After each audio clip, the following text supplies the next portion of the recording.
What's up, everyone? This is Mitch with SC Weather. Hope y'all been having a good Tuesday. Got y'all an update on Hurricane Delta. Check it out right now. It is just churning along. Those are some extremely cold cloud tops. Some of the coldest I've ever seen. It's a different looking hurricane. You can't even really see an eye. It's there, but it's literally not even 5 miles, 6 miles wide. So there it is. It's exploding. Still probably strengthening. The 8 o'clock update's probably here coming up soon, but I had the 5 o'clock one.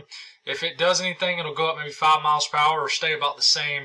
We'll find out here soon, but either way, Category 4 hurricane, 145 miles per hour. It's sitting right here, and it's just going to slam right into the Yucatan here as a major hurricane and just really put a big time blow to them.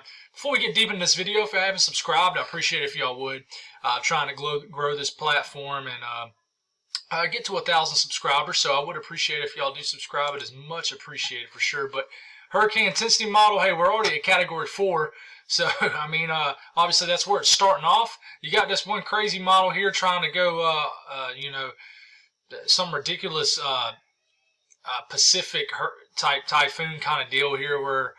I mean, it's closing on 200 miles per hour. I mean, that's ridiculous. I don't think it'll get that strong. But this thing does have a chance to flirt with Category 5 strength. That's for sure. The spaghetti models here really pinpointing the area between kind of where Laura hit and New Orleans.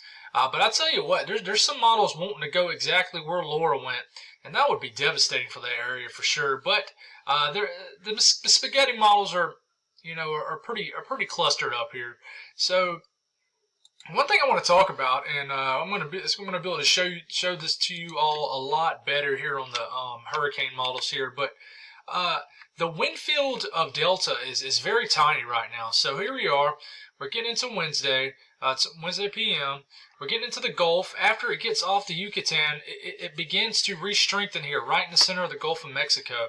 How strong will it get? Will it try to get to Category 5 status? I think it'll have a chance for sure. Category 5 is 157 miles per hour or higher. One thing that looks like is going to occur is the wind field is going to expand as it's making. So even though it may be weakening before landfall, the wind field may expand here, which will be huge and significant. Obviously, the wind field expanding means higher winds. More further out from the core of the storm. Also, a big thing that is scary in this situation is storm surge right in this area in the northeast quadrant, pushing in from the east. Bigger wind field, worse storm surge, more further out from the center of the storm. I'm going to show you this real quick before I get to these short range models, but I've showed them in the last couple videos. The temperatures in the northern Gulf of Mexico are like in the upper to mid 70s, so Fahrenheit. So it's not that warm up here. So I do think, regardless of how strong the hurricane gets, I think technically it will weaken. But will that mean much? How will the weakening be significant enough to even matter? I kind of don't think it is, and that's the scary thing. Here's the world famous HWRF model that was picked on at once upon a time, but now it's got its respect back, or respect for the first time, because it's done pretty well this year. Very aggressive model, but here it is making landfall tomorrow morning sometime in the Yucatan. It's probably a Category 4 hurricane, Category 3, Category 4. Then it gets back into the Gulf of Mexico, or it gets into the Gulf of Mexico, begins to strengthen. 949 storm. I mean, that's almost Category 5. It's close to Category 5. And this is the latest run of this. And right now it's the strongest. And the wind field looks like it's expanding. And I'll show this on the wind gust output here. But check it out. It hasn't making landfall right here. Probably Friday p.m. This is significant because it still has as a 945 storm, which is basically a Category 4 hurricane at landfall. That is maybe close to Category 5. Look at all this. This is major storm surge. And man, I tell you what, Laura, I think, came through right around here. Or I don't know. It might be just right around the same area. I think Laura was a tick west, right in here. But man, if this thing hits the same area as Laura does, as another Category 4 hurricane, that is just devastating and very sad for them guys for sure. But it just works inland and obviously starts to weaken there. But this is one thing I do want to show you guys, and it's a good representation. Same model, HWRF model, and this is wind speeds. Yeah, 10 meter wind speeds. So check out how small the core is. So it's a powerful hurricane, Category 4, but you got to get them strongest Category 4 winds in that eye wall, basically. You start getting there. The weekends when it hits land right there, it gets back over the Gulf, and we're getting into the about into the Thursday time frame here, Thursday morning. It starts to tighten up again, and watch it here. I mean, that is it's it just looks brutal at this point.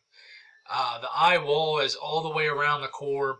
But check it out. As it begins, I didn't mean to fast forward there. As it begins to get there, get closer to the Louisiana right here, it expands. And you can tell if you look at the frames right here, look at it expanding outward here, right into here. So the wind field is getting larger, despite it probably starting to weaken right around at this point. It'll probably begin to weaken. It starts to get in them cooler waters there.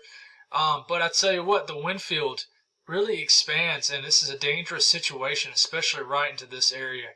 That's for sure. And man, that is wind speeds 110, 20 miles per hour, pushing onto the coast here of central Louisiana, and obviously it gets inland, and it falls apart quick. Kind of lost the screen there, guys, but you check it out here.